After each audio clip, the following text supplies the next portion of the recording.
Hi friends, നമസ്കാരം. നമ്മുടെ ഇഷ്ടവിശേഷങ്ങളായ കാതോട് കാതോരത്തിൻ്റെ ഒരു അടിപൊളി വിശേഷമായിട്ടാണ് വന്നിരിക്കുന്നത്. അപ്പോൾ എല്ലാവർക്കും നല്ലൊരു ദിവസം ആശംസിച്ചുകൊണ്ട് തന്നെ നമുക്ക് വിശേഷത്തിലേക്ക് പോകാം. അപ്പോൾ തുടങ്ങുമ്പോൾ തന്നെ കാണുന്നത് നമ്മുടെ ഗൗതത്തിനെയാണ്. അപ്പോൾ ഗൗതമുണ്ട് നമ്മുടെ പ്രഭാവതിയുടെയും കാഞ്ചനയുടെ അടുത്തേക്ക് എത്തിയിരിക്കണം. എന്താടാ നീയും പോകുന്നുണ്ടോ ഭാര്യ വീട്ടിലേക്ക് എന്ന് ചോദിച്ചു പ്രഭാവതി. നിൻ്റെ ഏട്ടൻ താമസാക്കിയല്ലോ അവിടെ, നീയും കൂടെ ചെല്ലുക എന്ന് പറഞ്ഞു. ഏട്ടൻ ഭാര്യ വീട്ടിലാണ് താമസിക്കുന്നതെന്ന് നിങ്ങളോട് ആരാ പറഞ്ഞത് എന്ന് ചോദിച്ചു. അപ്പോൾ ഇവർ പരസ്പരം നോക്കുകയാണ്. ഓ, ചേച്ചി പറഞ്ഞതായിരിക്കും അല്ലേ? എൻ്റെ പൊന്നോ, ചേച്ചി പറയുന്നത് എന്തും വിശ്വസിക്കുന്നതാണ് അമ്മയുടെ ഒരു കുഴപ്പം. ഓ, അപ്പോൾ കുറ്റം എനിക്കായോ? ശരി, ആരും പറഞ്ഞതൊന്നുമല്ല, ബുദ്ധിയുള്ളവർക്ക് ഊഹിക്കാലോ. അമ്മയ്ക്ക് ബുദ്ധി തീരെയില്ല എന്ന് പറഞ്ഞു. അതാ ഇങ്ങനെയൊക്കെ സംസാരിക്കണത്. ഡാ, ഏട്ടൻ താമസിക്കുന്ന മീനോട്ട് ചേച്ചിയുടെ വീട്ടിലല്ല, നമ്മുടെ തോട്ടത്തിലെ വീട്ടിലാണ്. ഇവിടെ തോട്ടത്തിൽ എവിടെയാടാ വീട്? ഇവിടുത്തെ തോട്ടത്തിലല്ല, മേലാങ്കുന്നത്തെ തോട്ടത്തിലാണ്. അവിടെയും നമുക്ക് വീടുണ്ടല്ലോ. ഓ, അപ്പം അവിടെയാണോ പോയിരിക്കുന്നത്? അതെ. അവൻ ഒറ്റയ്ക്കാണോ അതോ മീനും ഉണ്ടോ? ഒറ്റയ്ക്കാ. ഇനി അവിടെയും ചെന്ന് മനസമാധാനം കളയല്ലേ ദൈവത്തെ ഓർത്ത്. നിങ്ങൾക്ക് വേറെ പണിയൊന്നുമില്ലേ എന്ന് ചോദിച്ച് ഗൗതം നേരെ അകത്തേക്ക് കയറിപ്പോയി കേട്ടോ. അപ്പോൾ ഇവരിങ്ങനെ ഇരിക്കുകയാണ്. ഷോ, അവൻ ആ ഒറ്റയ്ക്ക് ആ വീട്ടിൽ എങ്ങനെ കഴിയാം? ആഹാരമൊക്കെ എങ്ങനെ കഴിക്കും? ഇതാ അമ്മയുടെ കുഴപ്പം. പെട്ടെന്ന് മനസ്സ് മാറും. അവിടെ ഒറ്റയ്ക്ക് താമസിക്ക് പോയതാണെന്നും എങ്ങനെ കഴിയണം, എങ്ങനെ ഭക്ഷണം കഴിക്കണം എന്നൊക്കെ അവൻ ചിന്തിച്ചോളും. അമ്മ എന്തൊരു കാര്യം ചെയ്യുക, അവൻ്റെ കാര്യം വിട്ടേക്ക്. ഇനി മീനുവിനെയും കൂട്ടി അവിടെ താമസിക്കാനായിരിക്കുമോ പ്ലാൻ? സംശയിക്കണം. എന്താണെങ്കിലും സമയം കിട്ടുമ്പോൾ ഞാൻ അവിടം വരെ ഒന്ന് പോയി നോക്കിയിട്ട് വരാം. ഒരു കാര്യം ചെയ്യാം എന്ന് പറഞ്ഞിട്ട് കാഞ്ചന എങ്ങണീറ്റ് പോയി. അപ്പോൾ പ്രഭാവതി ഇങ്ങനെ ചിന്തിച്ചിരിപ്പാണ്. ഷോ, ഇനി എന്താ ചെയ്യും? പ്ലാനെല്ലാം പൊളിഞ്ഞു. വിചാരിച്ചതുപോലെയേ അല്ല നടന്നത്. അപ്പോൾ രാത്രിയായിട്ടോ, നല്ല പാതിരാത്രിയിൽ വേണ്ട ഒരാൾ മതിൽ ചാടി അപ്പുറത്ത് കിടക്കുകയാണ്. മറ്റാരുമല്ല, നമ്മുടെ അർജുനാണ് മതിൽ ചാടുന്നത്. മതിൽ ചാടി ആൾ അപ്പുറത്ത് മീനുവിൻ്റെ അടുത്ത് ചെന്നു. എന്നിട്ട് ഫോൺ വിളിക്കുകയാണ് മീനുവിൻ്റെ അടുത്തേക്ക്. മീനു നല്ല ഉറക്കത്തിലാണ്. മീനു ഫോണിൻ്റെ റിങ് കേട്ടിട്ട് വേഗം എഴുന്നേറ്റു. അർജുനാണല്ലോ, ഇതെന്താ ഈ സമയത്തൊരു വിളി? അപ്പോൾ വേഗം തന്നെ മീനു ഫോൺ എടുക്കുകയാണ്. Hello hello Arjun. എന്താ അർജുൻ? മീനു, നീ ഒരു കാര്യം ചെയ്തേ, ഞാൻ നിൻ്റെ വീടിൻ്റെ പുറകുവശത്തുണ്ട്, നീ വേഗം ഇങ്ങോട്ടേക്ക് ഇറങ്ങി വാ എന്ന് പറഞ്ഞു. തൃശ്ശൂരാ ഉള്ളത്, ഗൾഫിൽ പോകും എന്നൊക്കെ പറഞ്ഞിട്ട് അത് ഞാൻ ചുമ്മാ നിന്നോട് വെറുതെ ദേഷ്യം വന്നപ്പോൾ പറഞ്ഞതല്ലേ, നിന്നെ ഒന്ന് കളിപ്പിക്കാൻ പറഞ്ഞതാ. നീ ഇപ്പം ഇങ്ങോട്ടേക്ക് ഇറങ്ങി വാ മീനു, എനിക്ക് നിന്നോട് സംസാരിക്കാനുണ്ട്. അച്ഛനെങ്ങാനും കണ്ടാലോ? ആരും കാണുമൊന്നുമില്ല, നീ ഇങ്ങോട്ടേക്ക് ഇറങ്ങി വാ. ശരി എന്ന് പറഞ്ഞു. അപ്പം മീനു ഇതേണ്ട ഇറങ്ങി ചെല്ലുകയാണ് കേട്ടോ. അപ്പോൾ അർജുൻ അവിടെ കാത്തു നിൽക്കുന്നു. പതുക്കെ കള്ളന്മാർ പോണ പോലെ ഇതേണ്ട പതിയെ പതിയെ ചെന്ന് വാതിൽ തുറന്നു. ഓ, എന്തൊക്കെയായിരുന്നു തൃശ്ശൂർ, ഗൾഫ്, ഞാൻ ആകെ പേടിച്ചു പോയി. നിന്നെ വിട്ട് എനിക്ക് എങ്ങോട്ടെങ്കിലും പോകാൻ പറ്റുമോ മീനു? അപ്പം മീനുവിൻ്റെ മുഖം തെളിഞ്ഞു. ആൾ ഹാപ്പിയായി വേഗം. അപ്പം ചിരിക്കാണ്. കുറേ കരഞ്ഞു അല്ലേ? ഇല്ല. പിന്നെ നീ കരഞ്ഞിട്ടുണ്ട്, നിൻ്റെ മുഖം കണ്ടാൽ തന്നെ അറിയാലോ. എനിക്കറിയാം മീനു, നിനക്ക് എന്നെ വിട്ട് നിൽക്കാൻ കഴിയില്ലെന്ന്. അതുകൊണ്ട് നീ എന്നെ എത്രമാത്രം സ്നേഹിക്കുന്നുണ്ടെന്ന് എനിക്ക് വളരെ നന്നായി അറിയാം. മറ്റുള്ളവർ പറയുന്നത് എന്തും പറഞ്ഞോട്ടെ, നമ്മൾ എന്തിനെ പരസ്പരം കാണാതെയും സംസാരിക്കാതെ ഇരിക്കണം? അതുകൊണ്ട് നിന്നെ കാണണ്ട എന്ന് നീ പറഞ്ഞാൽ എനിക്ക് നിന്നെ കാണാതിരിക്കാൻ പറ്റുമോ? നിനക്ക് എന്നെ കാണാതിരിക്കാൻ പറ്റുമോ മീനു? നീ പറയേ. ഇല്ല, എനിക്ക് പറ്റില്ല എന്ന് പറഞ്ഞു.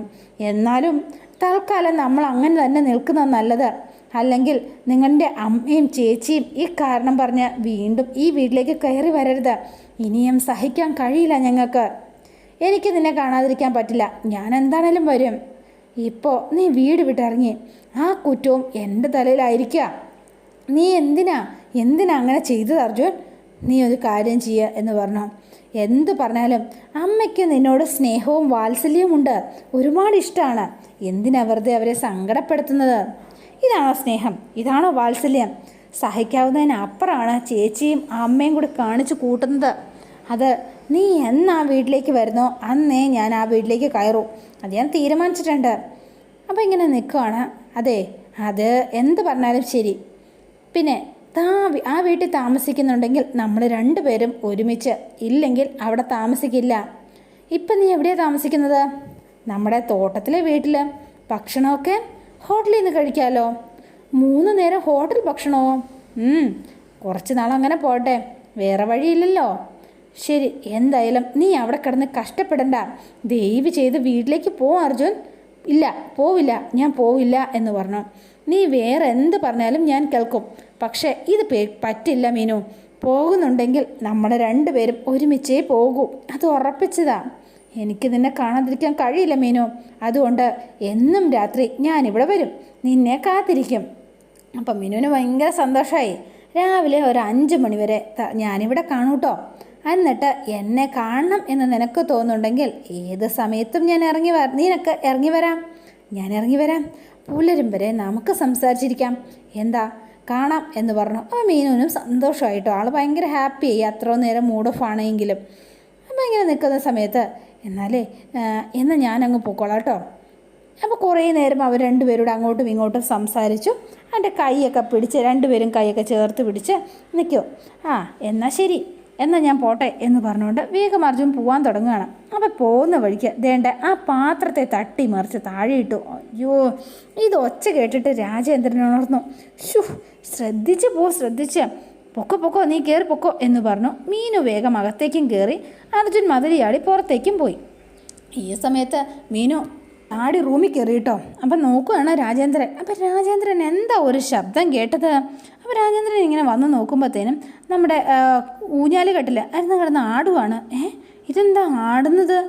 അപ്പം കള്ളനകത്ത് കയറിയിട്ടുണ്ടോ? ഇനി എന്താ ചെയ്യാം? എന്താ അവൻ പോയി കാണുമോ? അപ്പോൾ രാജേന്ദ്രൻ വെപ്രാളം പിടിച്ച് അവിടെ ഇവിടെയൊക്കെ നോക്കുകയാണ്. അപ്പോൾ ചെന്ന് നോക്കുമ്പം പുറകുവശത്തെ കതക് തുറന്നിട്ടില്ല, അത് അടഞ്ഞ് തന്നെ കിടക്കുകയാണ്. കതക് രണ്ടും ലോക്കാണ്. അപ്പോൾ കയറിയില്ലേ? ഇനിയിപ്പം എനിക്ക് തോന്നിയതായിരിക്കുമോ? അപ്പം എങ്ങനെയായിരിക്കും? സംശയമായി. പിന്നെ എങ്ങനെയാ വീടിൻ്റെ പുറകുവശത്ത് നിന്ന് ആ ശബ്ദം കേട്ടത്? എന്തായിരിക്കും ശബ്ദം കേട്ടിരിക്കാം? അപ്പം രാജേന്ദ്രൻ ആകെ വെപ്രാളം പിടിച്ചിങ്ങനെ പോവാണ്. മീനു ആകെ എക്സൈറ്റ്മെൻറ്റിലാണ്, വന്നല്ലോ എന്നോർത്തുള്ള സന്തോഷത്തിൽ. ആൾ പുറത്തിറങ്ങി നോക്കുമ്പോൾ അതേ പാത്രങ്ങളൊക്കെ മറിഞ്ഞു കിടക്കുകയാണ്. അവിടെ എങ്ങും ആരും കാണാനില്ല. അപ്പോൾ കള്ളം വന്നിരുന്നു, ആളകത്ത് കയറിയിട്ടില്ല. വന്നിരുന്ന് കാണൂലേ? എന്താണെങ്കിലും അപ്പോൾ ബക്കറ്റ് വീണ ശബ്ദമാണോ ആ കേട്ടത്? അങ്ങനെയാണെങ്കിൽ എന്താണെങ്കിലും അകത്ത് കയറിയിട്ടില്ല. സൂക്ഷിക്കണം, ഇനി സൂക്ഷിച്ചേ പറ്റൂ എന്ന് തീരുമാനിച്ചു. ഇനി എങ്ങനെയായിരിക്കും? അപ്പോൾ ആകെ സംശയത്തിൻ്റെ നിഴലിലായി കേട്ടോ ആൾ. അപ്പോൾ മീനു ഭയങ്കര സന്തോഷത്തിലായി. അപ്പം പിറ്റേ ദിവസം രാവിലെ രാജേന്ദ്രൻ ഭയങ്കര ആലോചനയിലാണ്. അപ്പോൾ അതേണ്ട മാലുവും അമ്മയും കൂടെ വന്ന് നോക്കുകയാണ്. എന്താ മാലു, കുറേ നേരമായാലോ രാജേന്ദ്രൻ എന്തോ ആലോചിച്ച് ഭയങ്കര ടെൻഷനിലാന്ന് തോന്നുന്നു, എന്തോ ഒരു പ്രശ്നമുണ്ടല്ലോ. അപ്പോൾ ഇവർ രണ്ടുപേരുടെ നേരെ രാജേന്ദ്രൻ്റെ അടുത്തേക്ക് ചെല്ലുകയാണ്. എന്താ രാജേന്ദ്ര, എന്തെങ്കിലും പ്രശ്നമുണ്ടോ? എന്തോ ഒരു പ്രശ്നം ഉള്ളതുപോലെ തോന്നുന്നല്ലോ, എന്താടാ? അല്ല, രാത്രി നിങ്ങൾ എന്തെങ്കിലും ശബ്ദം കേട്ടിരുന്നോ? ഇല്ല, ഞങ്ങൾ കേട്ടില്ല എന്ന് പറഞ്ഞു. മക്കളെ ഒന്നിങ്ങി വന്നേ എന്ന് പറഞ്ഞു. അപ്പോൾ ഇതേണ്ട മീനുവും അഖിലയും രാഖിയും കൂടെ അങ്ങോട്ടേക്ക് എത്തുകയാണ്. എന്താച്ചാ എന്ന് ചോദിച്ചു. അല്ല, ഇന്നലെ രാത്രി നിങ്ങൾ എന്തെങ്കിലും ശബ്ദം കേട്ടിരുന്നോ? ഒന്നും കേട്ടില്ലല്ലോ എന്ന് പറഞ്ഞു. ഞാൻ നല്ല ഉറക്കമായിരുന്നു. മീനു കേട്ടിരുന്നോ? ഇല്ല. എന്താച്ചാ എന്ന് ചോദിച്ചു. അല്ല, ഞാനൊരു ശബ്ദം കേട്ടിരുന്നു, അതുകൊണ്ടാണ് ചോദിച്ചത്. എഴുന്നേറ്റ് നോക്കിയപ്പോൾ ആട്ടുകെട്ടിൽ ദേണ്ട ആടിക്കൊണ്ടിരിക്കുന്നു, അതുകൊണ്ടാണ് ചോദിച്ചത്. ഇനിയിപ്പോൾ ആരെങ്കിലും അകത്ത് കയറിയോന്നറിയാനാ വീടിൻ്റെ പുറകുവശത്ത് ചെന്ന് നോക്കിയപ്പോൾ ബക്കറ്റ് മറിഞ്ഞു കിടപ്പുണ്ട്. അപ്പോഴേക്കും മീനുവിന് വെപ്രളായും. ആരും ഇവിടെ വന്നിരുന്നു എന്നുള്ള കാര്യം ഉറപ്പാ. അപ്പോൾ വേഗം തന്നെ മീനു, അയ്യോ അച്ഛാ, ആട്ടുകെട്ടിൽ അവൻ്റെ കാല് തട്ടി വീണതായിരിക്കും മിക്കവാറും ബക്കറ്റ്. അപ്പം മീനു, എന്തോ ഇവിടെ ആര് വരാനാ? കള്ളൻ അല്ലാതെ പിന്നെ ആര് വരാനാ? അപ്പം മീനു വേഗം തന്നെ, അയ്യോ ആട്ടുകെട്ടിൽ എങ്ങനെയാണ് ആടിയെന്നാ മനസ്സിലാവാത്തത്. കള്ളം വീട്ടിൽ കയറിയിട്ടില്ല, പക്ഷേങ്കിൽ ആട്ടുകെട്ടിൽ ആടുന്നുണ്ട്. അതാ എനിക്കൊരു സംശയം. അതാ ഞാൻ ആലോചിച്ചു കൊണ്ടിരിക്കുന്നത്. അത് ഉറങ്ങാൻ പോകുന്നതിന് മുമ്പ് ഞാൻ ആട്ടുകെട്ടിലിരുന്ന് ആടിയിരുന്നോ? അതായിരിക്കും. ഇത്ര സമയം ആടുവോ? അപ്പോൾ വേഗം അഖില, അതൊക്കെ ആടും. എന്തായാലും കള്ളം വന്നിട്ടുണ്ട്. വീടെല്ലാം നോക്കി വെച്ചിട്ട് പോയതായിരിക്കും. ഒന്ന് സൂക്ഷിക്കണം, ഇന്നും വരാൻ സാധ്യതയുണ്ട്. അതുകൊണ്ട് എല്ലാവരും ഒന്ന് ശ്രദ്ധിക്കണം. അപ്പോൾ രാഖി പറയാണ്, അച്ഛാ പേടിപ്പിക്കല്ലേ. പേടിക്കാനല്ല, എല്ലാവരും ഒന്ന് ശ്രദ്ധിക്കണം എന്നാ പറഞ്ഞത്. പാവം കള്ളൻ അറിയില്ലല്ലോ ഇവിടെ ഒന്നും എടുക്കാനില്ല എന്ന് പറഞ്ഞ മുത്തശ്ശിയകത്തേക്ക് കയറിപ്പോവാണ്. അപ്പം പോയി. അപ്പം അഖില ചോദിക്കുകയാണ്, സത്യം പറയേച്ചി, ഇന്നലെ രാത്രി അർജുനേട്ടൻ വന്നില്ലേ? കണ്ടുപോകരുതെന്ന് പറഞ്ഞിരിക്കല്ലേ ഞാൻ. പിന്നെ എങ്ങനെ അർജുൻ വരാനാ? അർജുൻ വരുമോ? അപ്പം ഇവർക്ക് കാര്യം മനസ്സിലായി. പാവം, വീട് വിട്ടിറങ്ങി അവൻ തോട്ടത്തിലെ വീട്ടിലാണ് തനിയെ താമസിക്കുന്നത്. ഇതാരാ നിന്നോട് പറഞ്ഞത്? അതൊക്കെ ഞാൻ അറിഞ്ഞു. രാഖി, നീ വന്നേ, ഒരു കാര്യം പറയട്ടെ എന്ന് പറഞ്ഞാൽ രാഖിയും കൂട്ടിക്കൊണ്ട് പോവാ. ഇന്നലെ കരഞ്ഞു വിളിച്ച് കിടന്ന ആളാ ഇവള്. എന്നിട്ട് ഇന്ന് ഹാപ്പി. ഇന്നലെ അർജുനേട്ടൻ തന്നെയാ മതിൽ ചാടിയത്, അത് ഉറപ്പ്. അപ്പോൾ ഇവരിങ്ങനെ കണക്ക് കൂട്ടി ഇങ്ങനെ നിൽക്കുകയാണ്. അപ്പം അകലേക്ക് കാര്യമൊക്കെ മനസ്സിലായിട്ടോ. അപ്പോൾ രാഖിനെ കൂട്ടിക്കൊണ്ട് വന്ന് എന്താ ചേച്ചി എന്ന് ചോദിച്ചോ. എന്താ കാര്യം പറയാം. അല്ല, ഇന്ന് ആരെയും അടുക്കള കയറ്റിയിട്ടില്ല, ചേച്ചി തന്നെയാ ഭക്ഷണം ഉണ്ടാക്കിയതെന്ന് അമ്മ പറഞ്ഞു. എന്താ ഇന്ന് എന്താ വിശേഷം? ഒരു വിശേഷവും ഇല്ല. ഇതാ ഈ ചോറ്, ഈ ഭക്ഷണം ഉണ്ടല്ലോ, നീ ഒരു കാര്യം ചെയ്യണം, ഇത് കൊണ്ടുപോയി അർജുന് കൊണ്ട് കൊടുക്കണം. ഈ ഭക്ഷണം ആർക്കാ ചേച്ചി? അതല്ലേ പറഞ്ഞത് അർജുന്. ഞാനോ? എൻ്റെ പൊന്നോ, നീ തന്നെ. എന്നാ, അർജുന് അവളുടെ തോട്ടത്തിലെ വീട്ടിലുണ്ട്, നീ അതവിടെ ഒന്ന് കൊണ്ട് കൊടുക്കണം. ഈ എത്ര ദൂരം അവിടെ അടുത്തേക്കുണ്ട്, എന്നെ കൊണ്ടൊന്നും പറ്റില്ല. എന്നാ നീ ഇത് കൊണ്ട കൊടുത്താൽ നിനക്ക് ഞാൻ 1000 രൂപ തരാം. എന്നാൽ ഞാൻ പോവാം. അങ്ങനെ നല്ല കുട്ടി. എന്നാലേ പിന്നെ ഇതിവിടെ മറ്റാരും അറിയരുത് എന്ന് പറഞ്ഞാൽ മീൻ വിടുന്നത്. അപ്പോൾ ആളെ ഫ്രണ്ടിലോട്ട് പോവാം. പുറകു വശം വരെ പോടി. ഞാൻ മറന്നു, ഞാനേ ഫോൺ എടുത്തിട്ട് വരാം എന്ന് പറഞ്ഞ് രാഗി പോയി. എന്നിട്ട് പിന്നെ കാണുന്ന അർജുനെയാണ്. പ്രതാപേട്ടനെ ഉണ്ട് കേട്ടോ. പ്രതാപേട്ടനെ ഇങ്ങോട്ട് വരേണ്ട കാര്യമില്ലായിരുന്നോ? അങ്ങനെ ഇപ്പം നീ തനിച്ചിവിടെ സുഖിക്കണ്ട. അച്ഛൻ പറഞ്ഞു വിട്ടതായിരിക്കും അല്ലേ? ആവശ്യമില്ലാത്ത ടെൻഷൻ കൊണ്ട് ഞാൻ വെള്ളം അടിക്കുമെന്ന് പറയുന്ന? ഒരിക്കലും അല്ല.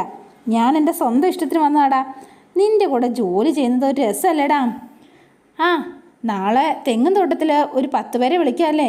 വേണ്ട, അവരൊക്കെ നീ എന്താണെങ്കിലും പിണങ്ങി നിൽക്കാമെന്ന് മനസ്സിലാക്കില്ലേ? ഞാൻ എന്തായാലും പോയി ഭക്ഷണം വാങ്ങിയിട്ട് വരട്ടെ അർജുൻ. എന്നാട്ടെ എന്ന് പറഞ്ഞു. എന്താ വാങ്ങേണ്ടത്?